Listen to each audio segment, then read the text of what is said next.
मातृ साधक महामाया मिश्रा की तरफ से आप सबको नमन। ओम काली। तो आज मैं आ गई हूँ और एक नई वीडियो के साथ। इसमें चर्चा का विषय है कि काली को क्रोध क्यों आता है।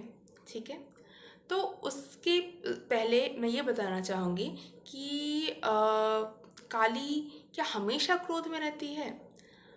देखो क्या बात है ना, काली के तो बहुत रूप हैं। श्यामा काली, दक्षिण काली, भद्र काली, शमशान काली, गुहा काली, आद्या काली। बहुत रूप है मैया के, कामकला काली, है ना। तो उन सब रूपों में जो उग्र वाला रूप है, जैसे शमशान काली, भद्र काली, ठीक है, इन सब रूपों में मैया हमेशा उग्रावस्था में रहती है। ठीक है, क्रोध की अवस्था में रहती है। और जो इनका दक्षिण रूप है, दक्षिण काली वाला, श्यामा काली वाला जो रूप है ना, बहुत सौम्य, बहुत ही ममतामयी रूप है। ठीक है, तो इसमें वो हमेशा क्रोध में नहीं आती है, बहुत रेयरली ही आती है। ठीक है, तो मैंने पहले बता दिया कौन से रूप में मैया क्रोध में रहती है, किस रूप में क्रोध में जनरली नहीं रहती है। अब दूसरी बात, मैया को क्रोध क्यों आता है। ठीक है, क्यों उनके श्लोकों में भी आपने देखा होगा कि बताया जाता है कि वो हमेशा क्रुद्धावस्था में रहती है। इसका रीज़न क्या है।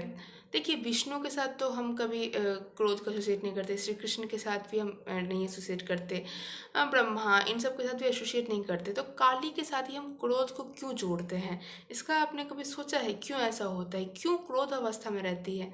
तो देखो इसका ना, अच्छा आप बोलोगे कि वो दानव के साथ लड़ती है, तो अन्याय देखती है इसलिए वो क्रोध में आ जाती है। देखिए ये सब मिथोलॉजिकल बातें हैं। ठीक है, मैं आपको एक डीपर पर्सपेक्टिव देना चाहती हूँ। प्लीज़ मिथ को एज इट इज़ मत लें। ठीक है, उस पर मैं कभी और वीडियो बनाऊंगी कि मिथ जितना भी हम सुनते हैं ना, उसको अलग वे में समझना चाहिए। हम उसको गलत वे में समझते हैं, तो वो किसी और वीडियो में चर्चा का विषय रहेगा। अभी मैं बताऊंगी कि उसको क्रोध क्यों आता है। देखिए इसका जो जवाब है ना, दो वे में आंसर इसका मिलता है। पहली बात ये कि देवी को पाप से घृणा है, पापी से नहीं। ठीक है, तुम कितना भी बड़ा पाप कर लो ना, वो तुमसे घृणा नहीं कर सकती है। ठीक है, तुमको अपने से दूर नहीं कर सकती है। तुम उसका अभिज्ञ अंग हो। ठीक है, एक संत को जितना वो प्रेम देती है, एक दानव को उतना ही वो प्रेम देती है। कोई भेद नहीं जानती हो, अभेदा है। ठीक है, उसके अंदर कोई भेद नहीं रखा गया है। तो क्यों क्रोध में रहती है। देखो क्या है ना, जो काली है ना, ये मोक्ष प्रदायिनी देवी है। ठीक है, वो शीघ्र मोक्ष देती है, वो भुक्ति मुक्ति दोनों देती है। तो उसको तुम्हारा अहंकार पसंद नहीं है, तुम्हारा घमंड पसंद नहीं है। ठीक है, अहंकार बोले तो ये शरीर मैं हूँ, ये भाव उसको पसंद नहीं है। वो तुम्हें इस अहंकार से दूर ले जाना चाहती है, वो तुम्हें मुक्ति, परमानंद की तरफ ले जाना चाहती है।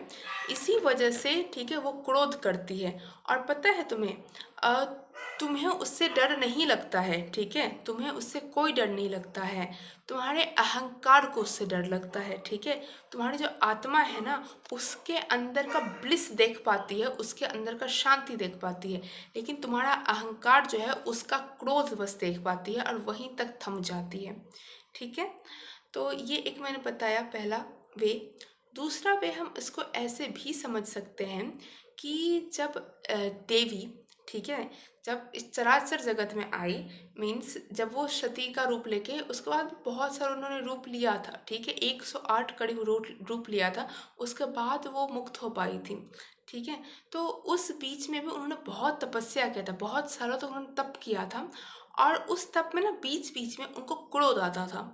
ठीक है, क्योंकि लंबे समय तक साधना चल रही थी, युगों युगों तक साधना चल रही थी, तो एक नेचुरली उनके अंदर तपस्या की वजह से भी एक क्रोध आ जा रहा था। ठीक है, एक गर्मी आ जा रही थी, और उसी वजह से वो उन्होंने क्रोध वाला रूप ले लिया था। समझे आप।